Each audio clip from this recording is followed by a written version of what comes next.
Hello. Let's chat your three-step formula to create your fulfilling career path.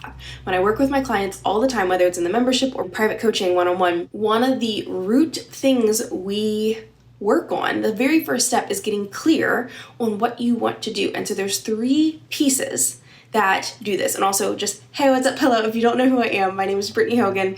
I am a coach whose main goal is to help you get clear on your career path, figure out what you want to actually do, create a plan to do it, and then actually take action to make it happen. So very basis is you get your career path. You want that roadmap. You want to know what should I be working on. And there are 3 key elements, which is what we're going to talk about today. First one, we're going to lay them all out and then I'm going to break it down. So the 3 key steps to create your fulfilling career path or a more fulfilling career path. 1, actually figure out what you like. What are your dreams, your goals, your aspirations, and what you like doing. Number 2, figure out your skills and past experience. Who are you? Who are you that can bring this to the table? Again, we'll dive deeper into this. And number 3, is there actually a market need and demand for it? We'll go further too. But those are the three key pieces. So let's dive into number 1. What you actually like. What are your goals? What are your aspirations? And this ties into your vision for life for the future, what you want to work towards, and actually what brings you joy and excitement. What are the activities you enjoy? Because as you'll see in number 2, you might be good at something, but that doesn't mean it's in category number 1 of I actually enjoy it. So ask yourself, what do I actually like doing? What do I actually enjoy doing when it pertains to my career? You know, not necessarily a hobby. We're not talking about hobbies. Hobbies are great too. You need those as well. But what do you actually enjoy doing when it pertains to your career? That is number 1. Number 2, second part of the formula, is where do your skills and experiences fall into place? What do you bring to the table? What makes you unique? A lot of times I feel like we will dismiss certain experiences and skills that are super unique to us, but that's really what makes us awesome and helps us bring even more to the table, whether it's in corporate, in government, in your own business.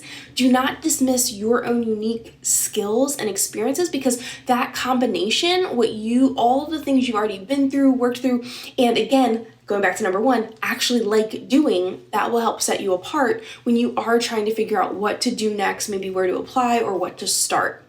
So that is number 2. And again, go back to number 1 to make sure you actually enjoy doing them. Don't be like, I'm great at this, but also I'll be miserable if I have to do this daily. Don't do that then, right? We don't do that. Number 3, is there actually a market need or demand for this? The market doesn't lie, right? In your head, be like, this would be crazy cool if I could find a job position that blended all of these things. If there is actually not a need for the standard job position, you're not going to see it posted online to apply. Don't freak out, because we still have alternatives to get to this career fulfillment.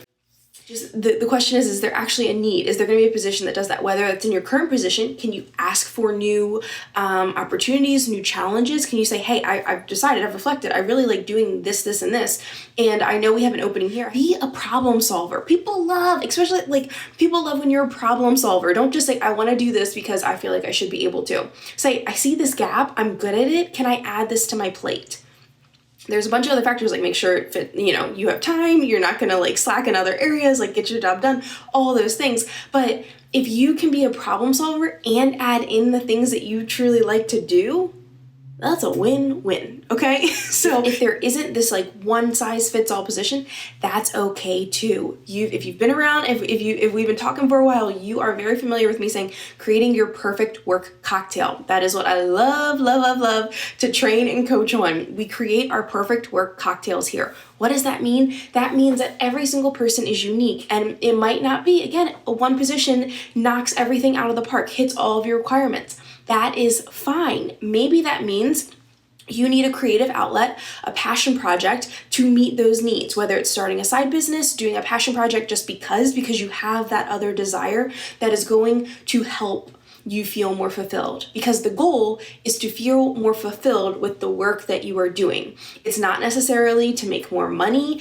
to have a certain title, to rise to a certain level. It is to feel fulfilled and not miserable with the work that you are doing. Yes, more money is great. Yes, if your goal is to get promoted and progress and have a certain title, that is great too. Just remember, your title does not define your worth. Got to plug that in there. But all of that is awesome. I'm not saying you can't do that.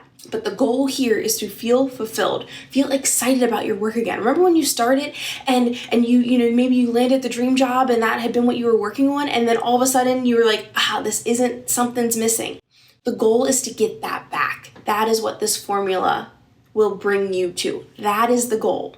That is the goal. So maybe it's not a new position. Maybe it's not asking for more challenges or opportunities in the current role.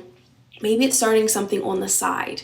And I know that might sound even more overwhelming, but we the way we do it here and the way I do it, the way I help my clients do it, if the side business is that route to go, we do it without the overwhelm, because that part is supposed to be the fulfillment, the added piece. That's not an additional layer of overwhelm. That's not an additional work assignment. We're not doing it, again, because we need more this or more that. We're doing it because it brings us joy, and it's going to help bring that whole formula together and feel more fulfilled all around. So it might be your job at corporate, at government, and a side business. It really is a matter of you answering these questions and figuring out what the perfect fit is for you, what your work cocktail looks like. For me personally, it is working in corporate. It was government at first, and it's working in corporate and also coaching on the side.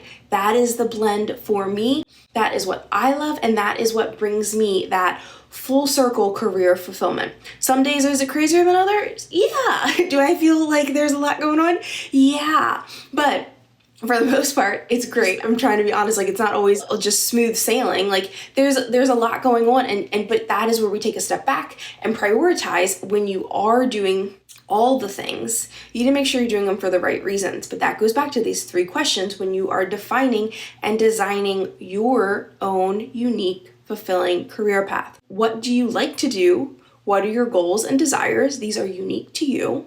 What are your skills and experiences that will help you bring this out?